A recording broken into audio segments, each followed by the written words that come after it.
match 2 between 2 of these Titans. Now, like you said, RRQ will be headed into the blue side, while EVOS SG on the red. Now, it's Marsha being banned away by RRQ instead. Yeah, I think RRQ definitely see the power of the Masha. Don't want to deal with it because, again, it pries your team a little bit too hard. Does a really good job at split pushing compared to like something like a Hayabusa. But Grok going to be banned out for the side of EVOS Esports. Overall, just a great hero. Oh, yes, indeed. And no matter how many nerfs and hits he takes, Grok is still one solid rock that cannot be moved away from the meta. And now, heading in towards the final 2 bans here, I would still say that there's going to be a little bit more on that priority on those tanks. And I'm not sure whether if they would actually remove Kaya, but Xborg is definitely one great option because we've seen Seoul performing so well in those grand final runs in the MPL and MySG. Yeah, and that's just going to revert him back into Thamos depending on what the matchup is. But again, EVOS Esports, they're going to have a couple of options coming into the first phase here. They're really thinking about this one. They could go for, again, lock out the Kufra or maybe just, you know, ban out the Kaya this time around just to ensure that they don't have something that sets up fights really well. Now, heading in towards that first pickup here, I do believe that RRQ will definitely have a lot of all these sort of great pickups here, and it will still be the Kaya as that priority. And what do you feel like both teams have been prioritizing on this sort of pickup? Of course, we talk about Divine Judgment, but other than that, I feel Kaya, of course, if she cannot get those great pickups in these early stages, then it will be pretty tough in towards the late game when all these items will be stacked against Kaya. Agreed. I definitely agree here. I think it's going to be High Loss and maybe even arguably Cho just to kind of flex out the pick.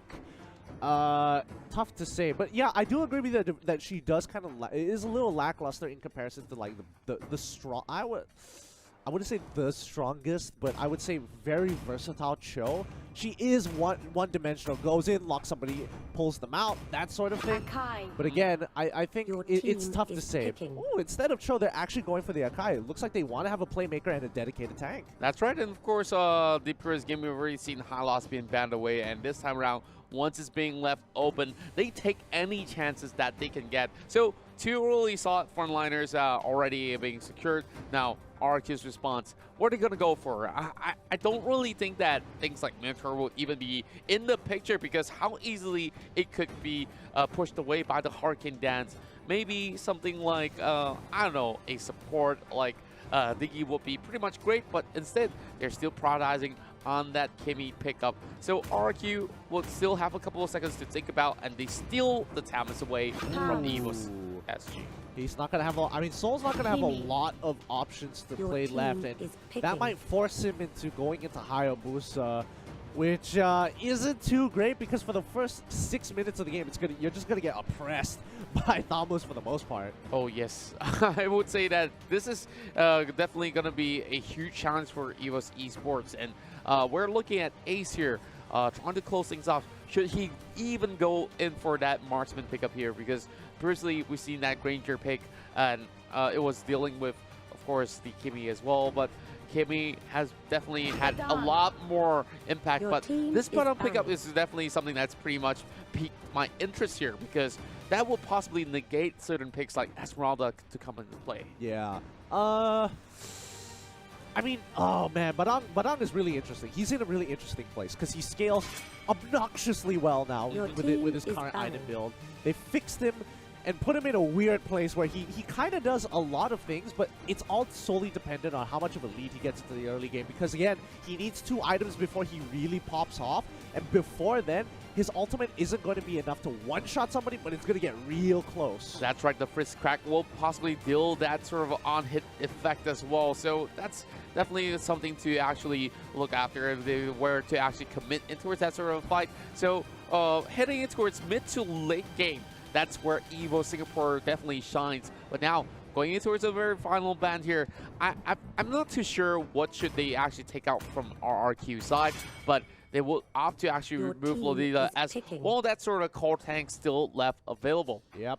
More importantly, setting up for the Chang'e perfectly. Oh man, totally forgot about that as well. So Of course, it doesn't make sense for EVOS to still go in for that Lolita as well. Like, they've already got so many melee pickups right there. So if they were to actually take up more ranges, definitely would be perfect. Now, RRQ's turn for their fiery final 2 picks to complete the matchup. And I don't know, the boys from EVOS SG are looking a little bit more tense than usual.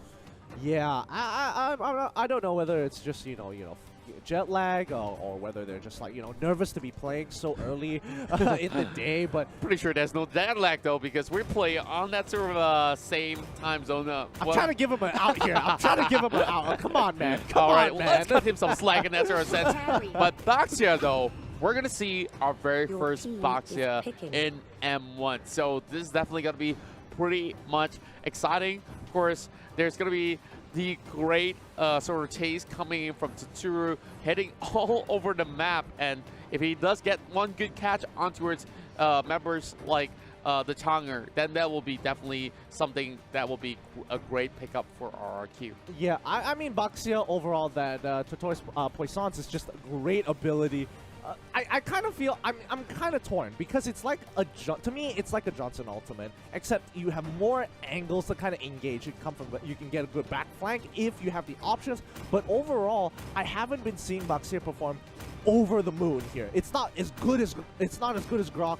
It's not as game changing as an Akai, and that's what really hurts me. I will definitely agree that it's not as great as Masha, is not as great as some of all these tanks such as the Grok, but now we're seeing, of course, the Granger being brought right in. So that will complete the entirety of the lineup of EVOS SG. Which one do you favor the most coming into its game 2? Tough to say. It really is tough because there's some great options coming in from RRQ to kind of play around the composition of EVOS SG here. But if I had to say, ooh, it really comes down to the supports here, because the supports are going to make a very big difference, especially with the Akai Hurricane Dance. He's going to be looking for those big engages. The Baxia as well as the Kaja, that's a tough combination to beat. I'm not going to lie. I'm leaning a little bit, just a little bit towards RRQ because they have a lot of options to get on top of the Chang'e. And it's really on Odir Bambi to be in a better position in comparison to the supports from RRQ if they want to win this matchup.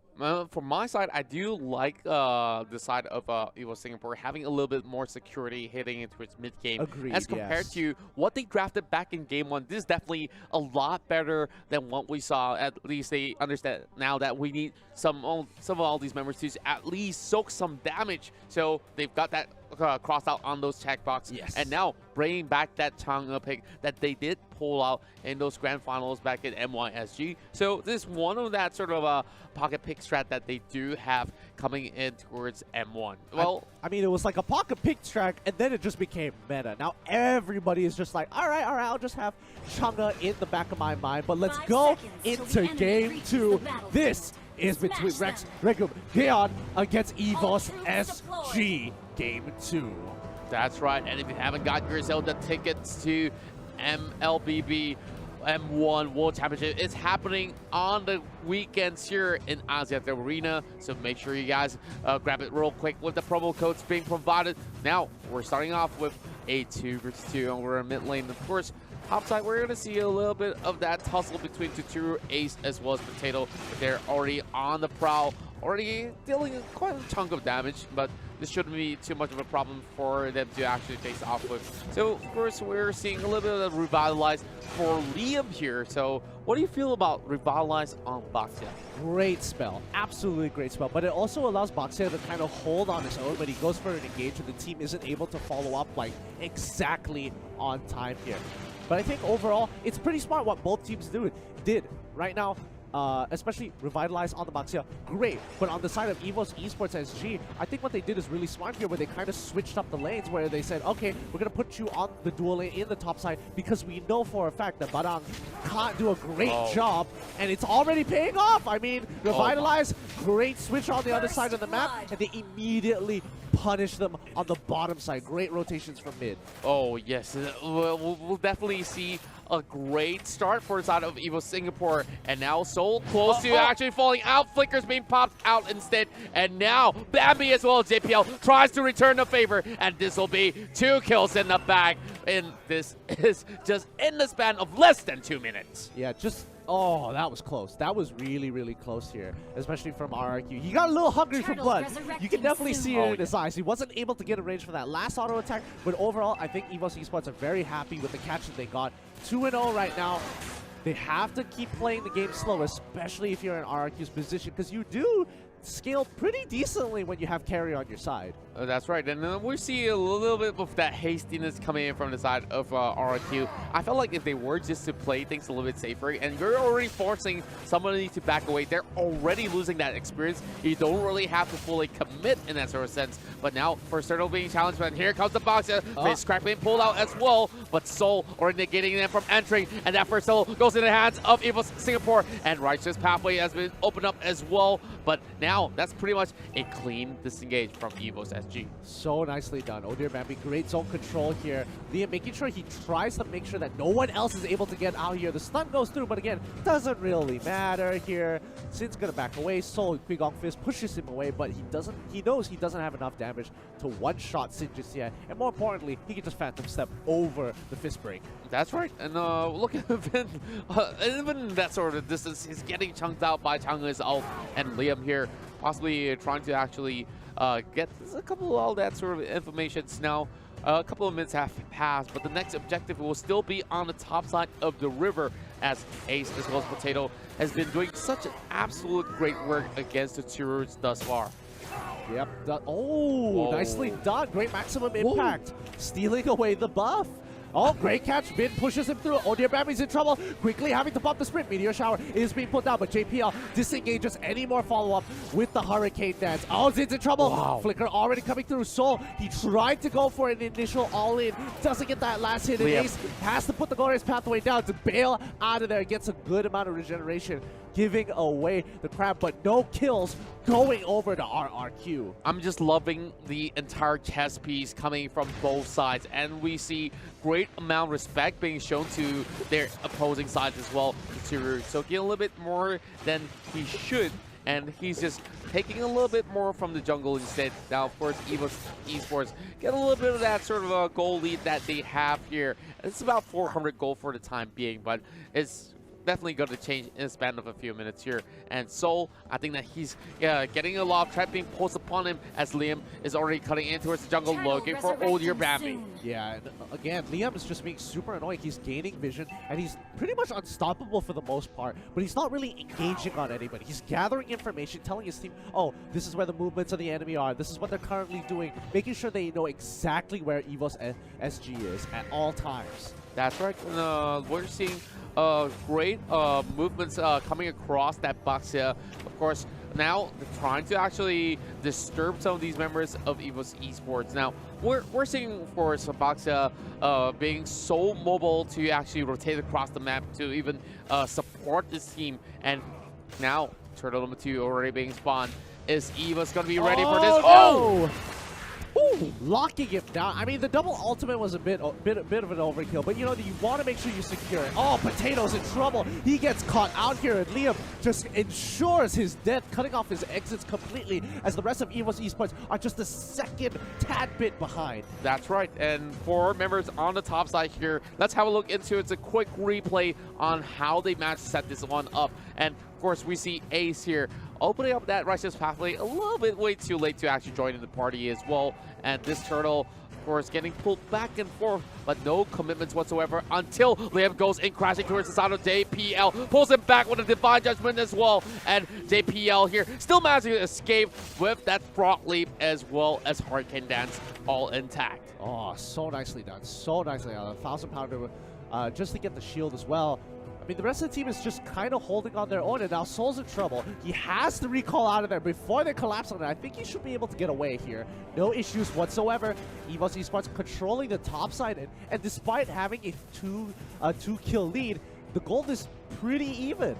Yes, we see both sides stalling it out for a little bit more, and members of RRQ here course, trying to poke as much as they can, trying to force away EVOS SG. In terms of itemization, we've already seen one Bloodlust Act for the side of Tamas, as we see Jiao PL already locking Sin on the wall. But here comes the follow-up coming a little bit too late, though. Soul almost getting a catch, but that Meteor Shower will be able to connect, and my oh my, ODFMB gets one kill. Yeah, they are going to continue forward as they push through. Vin gets an initial catch, but again, not the priority target. Good disengage. They lock him down with the law and order, but the rest of the team is going to pull back. Oh my goodness me. It's Soul coming in with the Frizz Cracker as well. Almost here now. Jago in the back and WPL going in with the flicker. But that's a huge blunder that we're seeing here. 3 members are low, but that should not even be made possible. Of course, EVOS Esports still looking for a dive, but there's no minutes going in. So this means that they can take the next best option, which will be the turtle. Yep, great punishment. They're going to wait for the next wave. They have Badong on the side lane, but let's look at the replay here because it was looking like, oh my goodness, what is going on? And all of a sudden, ODFMB comes through. He gets his ultimate again and just completely cuts off the lane. It's like, yeah, I'm not going to let you walk back to your turret. I'm going to chunk you out completely with just the Meteor Shower.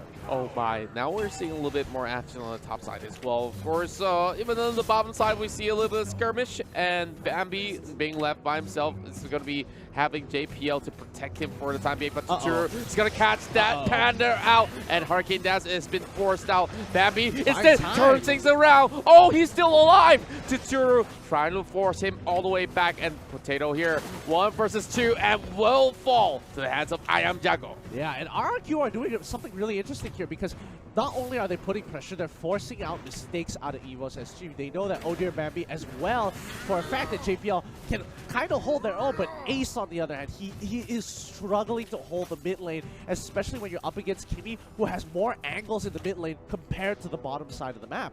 Now, of course, I would say that Kimmy here solely scaling in towards the late game here will be something that's going to be pretty much vital for the side of RRQ, because this Kimmy is just going to get stronger and stronger as the game progresses. And heading in towards this minute right here, we're seeing so many of these objectives being leaning over the top side here, as RRQ has absolutely great control. But then again, look at EVOS here, still desperate for a catch, still trying to look for that opportunity, but Liam has been the bane of every sort of team fight that they get into. Yeah, I mean, Liam is basically just spotting out EVOS Esports wherever they are, making sure that they don't have angles, and he's more importantly cutting off rotation paths for EVOS Esports. Like, they have to take such a long detour to get to another lane. They can't just beeline it to the top side of the map or beeline it to the bottom side wherever they want to, because Boxia is just like, no, I'm not going to let you. Yep, not going to be able to actually give any sort of room for them to even pull the trigger. But speaking of pulling the trigger here, great sort of shots have been coming out from I Am Jago. And he hasn't really missed all too much of those maximum charge from the previous game all the way to now as well. Now, EVOS Esports, knowing that the Lord is up, but they're not really going to be fully committing in towards getting themselves in towards danger.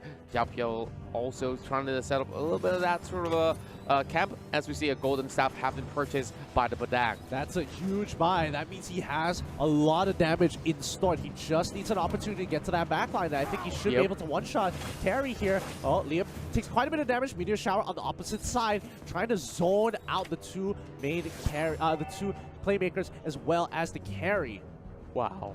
Now, I'm seeing a lot of all these turrets slowly falling off for the side of EVOS SG, and they don't really seem to be responding all too well, but they are sticking as a unit over the mid side here. And we see Ace being a really vital member to actually keep members of EVOS SG well in life in those team fights. Meteor Shower has been expended, trying to take down Liam. Not really going to be having all too much of the room to actually step further in towards the jungle, as Liam will be forcing them to back away as well. Yeah, and what used to be EVOS Esports having a good lead, RRQ have actually caught back up and surpassed them in gold. And this is kind of surprising because I would have expected by now EVOS SG would still be in the lead, even if it's by a little bit here. Oh, I would say that it's definitely not too high of a surprise because they managed to secure the turtles and taking even more objectives than EVOS. So that means even more gold being funneled into the hands of RRQ, but Ace knows what's up.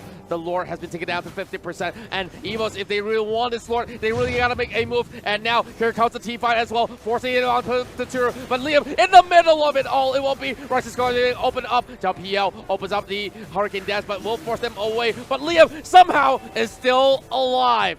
Then be forcing out the meteor shower as well. But none of these members of RRQ can even be bothered about that as they take down yet another tower. RRQ is just so smart. Like, Liam is able to tank so much with the Revitalize. He's holding back 4 members from the enemy team. And now they're going to go for another rotation. Oh, they already popped the Meteor Shower. They get the first initial kill, finally getting rid of the box. He doesn't have Revitalize to kind of power through the damage. But now the rest of EVOS Esports, they've lost pretty much all their outer turrets at this point, or leaving top tier 2 still standing. But for the most part, the inhibitors are going to be the next objective, and more importantly, Lord is going to be highly contested.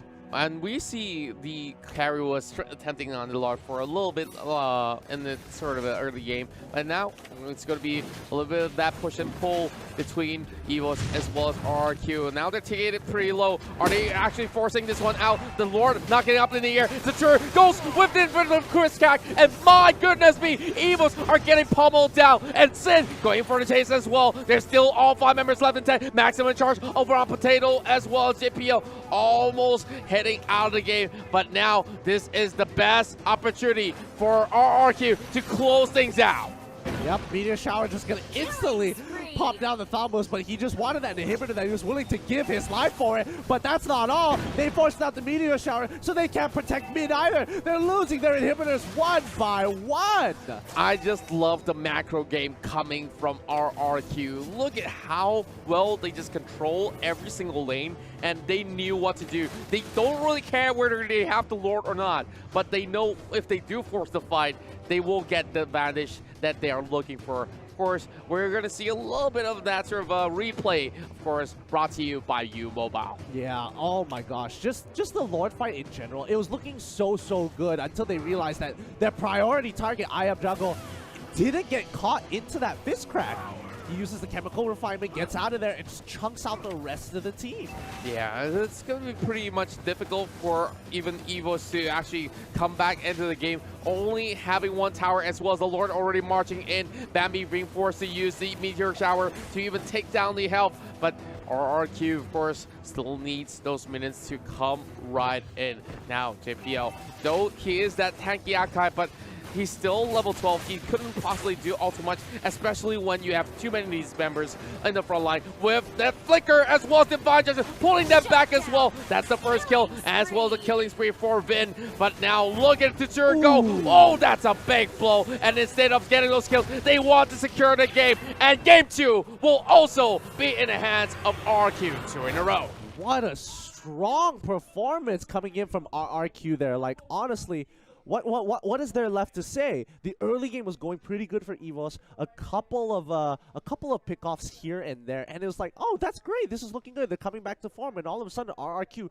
play from behind, and that shows a lot of experience from the team on how to actually deal with EVOS Esports, even when they are just slightly behind. That's right, and I think some of these hiccups actually were caused by that sort of a team fight that they had in those objectives, such as the turtle fight as well as that Lord fight, where we saw that was the final nail to the coffin right there for game 2, of course, but there's still chance in game 3. Now, let's have a look in towards the post-match results as we see, of course, Bambi dealing a whole lot of damage, but that was not enough to bring them that sort of game. But I Am Jago this time around will be the MVP for the matchup. Yeah. Honestly, even though I Am Jungle is the MVP, you kind of have to give it to Liam there. He has done a lot of work for the team, and that's it's really interesting because what RRQ did differently, and you don't see in a lot of teams, especially from different regions, they played a very positional macro game. And MLBB isn't exactly the most macro of macro games. It's very linear in a lot of senses, but they show that you can actually play that to a higher level. great catches, great split-second decision-making that allowed the team to kind of take the objective super easy. Yeah, and Liam, the best part of all is that though he was also moving across the map, when he commits into that team fight, they've made sure that he is put into great effect, stalling things out, tanking 3 members at the very least. Of course, let's have a look into some of the replays that we have. Early game, like you said, EVOS SG were having some great lead, but that lead did not snowball into something great. Yeah, it didn't translate into something. They were looking, they're winning fights. Oh, they got a turtle, but they didn't take turrets. And that was kind of the issue here because they needed to kind of control the map. And I think what was really good about RRQ was that even though they were behind, they were still forcing invades, still forcing positions, playing the map as the 3 lanes that it should be, rather than focusing on 2 major lanes while leaving 1 behind.